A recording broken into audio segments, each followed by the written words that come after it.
24 is better for Dota. Maybe map's not that far away. I think it comes down to preference at the end of the day, but tournament standard is always 24-inch generally. But for some reason, I think the Lima Major people didn't get the memo what the tournament standards are, so they got us 27-inch and only 24-inch if you're in the playoffs.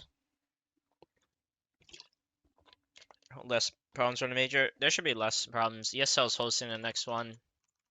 ESLs are veterans that are hosting tournaments. So there should be no problem or very minimal. Just feel like the problem of ePulse hosting this major is Valve gave them like little to no standards, and they were hosting the first time. They didn't understand how things were supposed to be done and like what are the standards are, which I feel like Valve is at fault for this. Like they didn't really give the tournament organizer any standards and like instructions on how to run their major.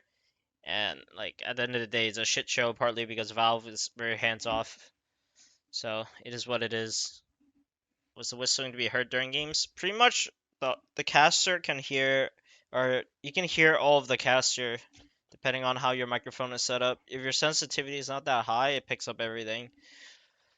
I feel like native speakers who understand Spanish like had a huge advantage if they wanted to abuse it. But I feel like there was little to no integrity on how that was done, and I don't think people care too much. So it is what it is, but that's just life, I suppose. Overall, I'm happy that Lima hosted a major, but how things went, obviously I'm not too happy because a lot of things were not up to like tournament standards. There's very little soundproofing. There, like the monitors and desks are not up to standards. The desks are way too high in comparison to the chairs.